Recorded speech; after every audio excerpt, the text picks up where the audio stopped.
Welcome back to Next Gen Reviews, your source for real talk on the latest rides. Today, we're looking at an SUV that doesn't just haul groceries, it hauls everything, including serious asphalt. This is the 2026 Dodge Durango SRT Hellcat, and yes, Dodge brought the beast back. Design. Let's start with the look. The 2026 Durango SRT Hellcat keeps its muscular stance, wide body, and aggressive front fascia, but with some subtle refinements. A redesigned grille, updated LED lighting, and new aero touches give it a slightly sharper, more modern edge. It still screams performance, but now with a bit more polish.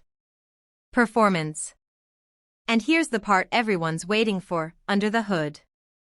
Dodge brought back the 6.2L supercharged Hemi V8, pushing out a mind-blowing 710 horsepower.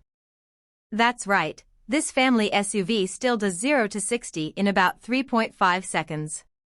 The 8-speed automatic is smooth and quick, and the all-wheel drive system helps put the power down with confidence.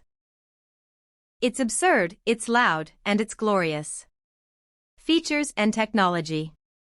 Inside, the 2026 model gets a tech refresh. A larger 12.3-inch touchscreen, updated Uconnect system, wireless Apple CarPlay and Android Auto, and a fully digital gauge cluster give it a modern feel. You also get drive modes, performance pages, launch control, and yes, enough room for the kids in the back. It's still practical, in the most unhinged way possible. Conclusion. The 2026 Durango SRT Hellcat proves you don't have to choose between speed and space. It's bold, ridiculous, and completely unapologetic, just the way Dodge likes it. If this review got your heart racing, hit that like button, drop a comment with your favorite overpowered SUV, and subscribe to Next Gen Reviews for more no BS takes on the fastest, wildest, and most interesting vehicles out there. Thanks for watching, we'll catch you in the fast lane.